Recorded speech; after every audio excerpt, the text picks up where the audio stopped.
कला के विद्यार्थियों नमस्ते। मैं डॉक्टर पवन कुमार झांगे, सहायक आचार्य चित्रकला।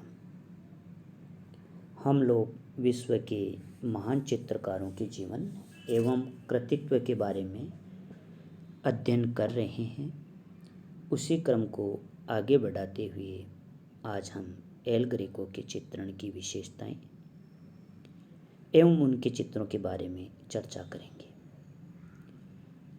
पिछले वीडियो में जैसे मैंने आपको एल ग्रेको के जीवन एवं कृतित्व के बारे में चर्चा की। एल ग्रेको का जन्म क्रीट में हुआ। एल ग्रेको का समय जो है 1541 से 1614 के मध्य का रहा है। कुछ पुस्तकों में इनका समय 1541 से 1624-25 बताया है, परंतु अधिकांश पुस्तकों में शोध करने पर ध्यान देने से पता चला कि उनका समय 1541 से 1614 के मध्य ही रहा है। इस वीडियो में उनके कुछ चित्रों को मैं आपको दिखाऊंगा कि उनकी चित्रण की एक विशेष बात या विशेष शैली रही है, इसलिए आप इन चित्रों को ध्यान से देखना। एल ग्रेको ने शुरू में मठों में चित्रण किया और चित्रकला की आरंभिक शिक्षा भी प्राप्त की। वे कभी वेनिस गए, तो कभी रोम गए, तो कभी स्पेन गए और अंत में उन्होंने टोलेडो को अपना निवास स्थान बनाया और उसमें अधिकांश समय व्यतीत किया और वहीं पर चित्रण किया। एल ग्रेको बहुत से कलाकारों से भी प्रभावित रहा। उनकी आरंभिक जो कृतियां हैं उसमें हमें तेशियन, तिंटोरेतो, माइकल एंजेलो, रैफेल, ड्यूरर आदि महान कलाकारों का प्रभाव देखने को मिलता है। उन पर रोम के धार्मिक वातावरण का भी प्रभाव पड़ा, जो उनकी कलाकृतियों में हम देख सकते हैं। अंत में वे स्पेन गए और टोलेडो को अपना निवास स्थान बनाया और अधिकांश समय वहीं व्यतीत किया और वहीं चित्रण किया। उनको हम एक रहस्यवादी चित्रकार कह सकते हैं। उनके चित्रण में हमें रहस्यात्मकता स्पष्ट रूप से नज़र आती है। तो उनकी कुछ जो विशेष बातें हैं उनके बारे में हम चर्चा कर रहे हैं। इनकी कला में विभिन्न कला तत्वों का अनोखा सम्मिश्रण हमें देखने को मिलता है। बाइजेंटाइन कला के कुछ तत्व इनकी कला में दिखाई देते हैं। उनमें रंग सौंदर्य के प्रति जागरूकता व अंकन शैली का प्रभुत्व रहा है।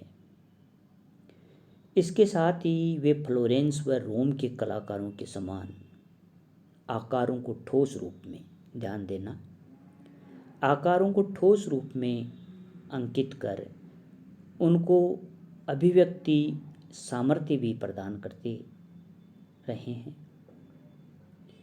स्पेन के आरंभिक काल में जो उन्होंने चित्र बनाए, जैसे त्रय, प्राडो व शोकमग्न मेरी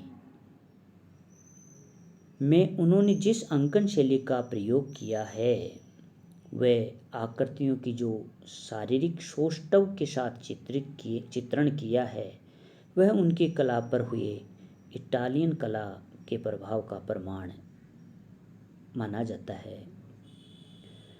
उन्होंने जो चित्रण किया उसमें मानवाकृतियों को सुदीर्घ, उनके वस्त्रों की तहों को मोटा अंकित कर वस्त्रों को भारी बनाया है।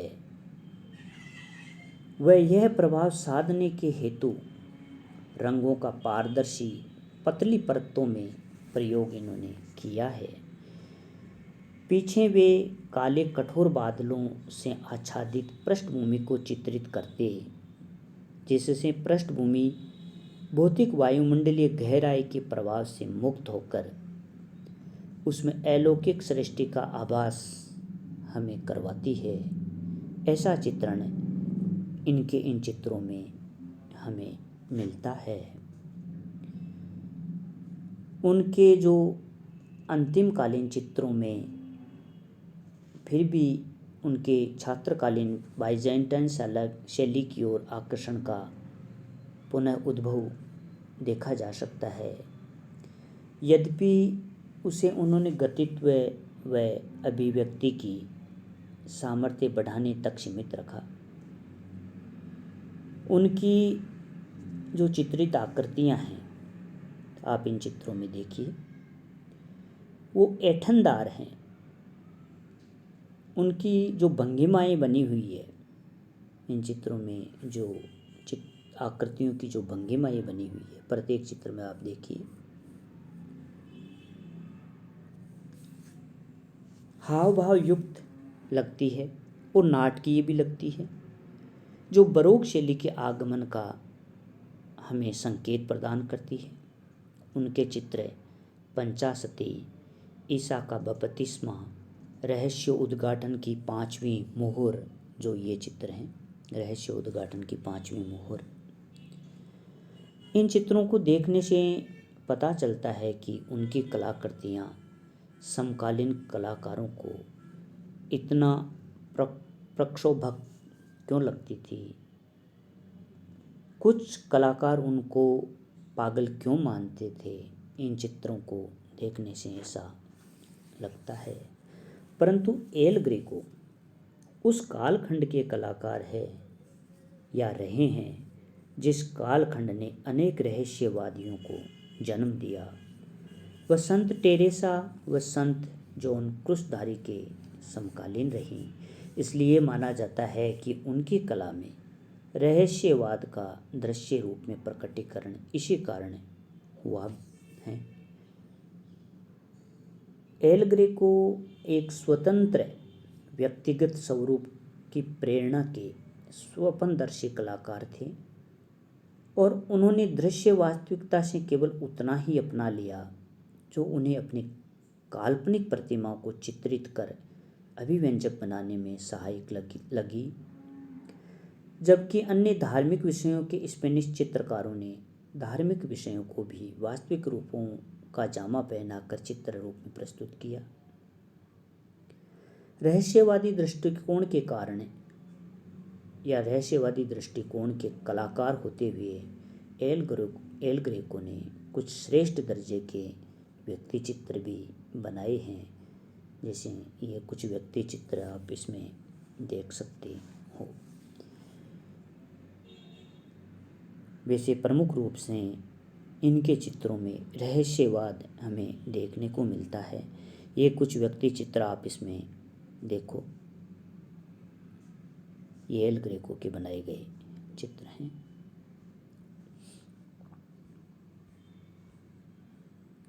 ये जो प्रथम चित्र हैं, ये पूजा गृह में से व्यापारियों को बाहर निकालते हुए ईसा का चित्र है।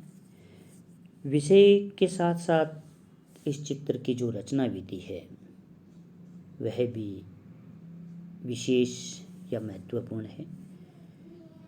विकृत शरीर कुछ जंगली जैसे, कहीं कहीं पशुओं के समान भयानकता तथा विशालता के साथ इसमें चित्रित किए गए हैं। इसके अलावा एल ग्रेको पर नीदरलैंड के युद्धों तथा यहूदियों के निष्कासन आदि घटनाओं का भी प्रभाव पड़ा।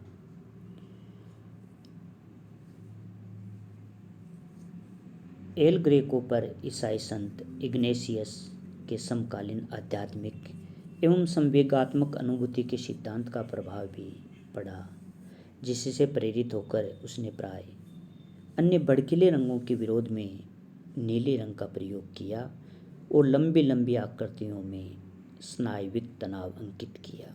अधिकांश चित्रों में आप देख सकते हो कि इनकी आकृतियाँ लंबी लंबी है, स्नायुविक तनाव इनमें नज़र आता है।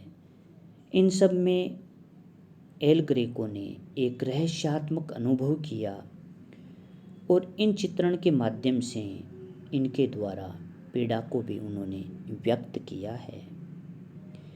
एल ग्रेको का ये जो चित्र है इसका नाम है काउंट ओरगाज का सऊद अपनाना। इस चित्र में उसकी आध्यात्मिकता अच्छी तरह से प्रकट हुई। इसमें उसकी शैली स्वयं में पूर्ण अमूर्त रूपों के समान विकसित हुई है। ईसा का पुनः जीवित होना में भी यही विशेषताएं देखने को मिलती है। इन चित्रों की आकृतियां चित्र के धरातल से बहुत पीछे अंकित नहीं की गई। बिल्कुल आप हर चित्र में देखिए, प्रत्येक चित्र में देखिए, सभी आकृतियां बहुत लंबी लंबी बनी है। वे विकर्णों आदि में संयोजित की गई है। चित्रों में एक प्रकार का स्नायुविक तनाव नज़र आता है। ओरगाज का जो चित्र हैं, ओरगाज का सऊद अपनाना, इसमें चित्र की आकृतियाँ यद्यपि उदास प्रतीत होती है, परंतु ध्यान से देखने पर सभी इस दुखद घटना से पूर्णतः अप्रभावित स्पष्ट सी नजर आती है। आकाश की ओर अंकित संयोजन में हल्कापन है। कब्र के निकट की आकृतियों की गति नीचे की ओर है। फिर भी चित्र के सभी भाग मुद्राओं, आकृतियाँ तथा रंगों की पुनरावृत्ति के द्वारा पूर्ण एकता युक्त संयोजन में बनी हुई है। इसमें इंद्रिय तथा अतीन्द्रियता के सम्मिलन की एक विचित्र अनुभूति हमें देखने को मिलती है। एल ग्रेको की मानवाकृतियों के अंगों में एक ऐसी भंगिमा दर्शाई गई है जो अन्यत्र नहीं मिलती। यह इनकी एक मौलिक विशेषता रही है। प्रत्येक आकृति धरातल के निकट ही अंकित की गई है। दूरी का आभास इन चित्रों में बिल्कुल बहुत कम दिखाया है। छाया तथा प्रकाश का गहरा एवं विरोधी प्रभाव सभी जगह प्रयुक्त किया है, जो चित्र में एक लय की सृष्टि करता है।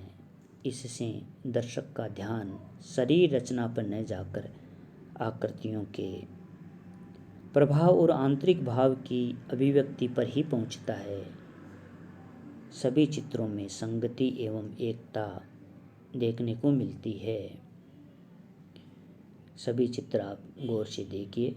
प्रायः कर्ण, षष्ठभुज तथा कुंडली के अनुकरण पर चित्रों में लय का संयोजन किया गया है।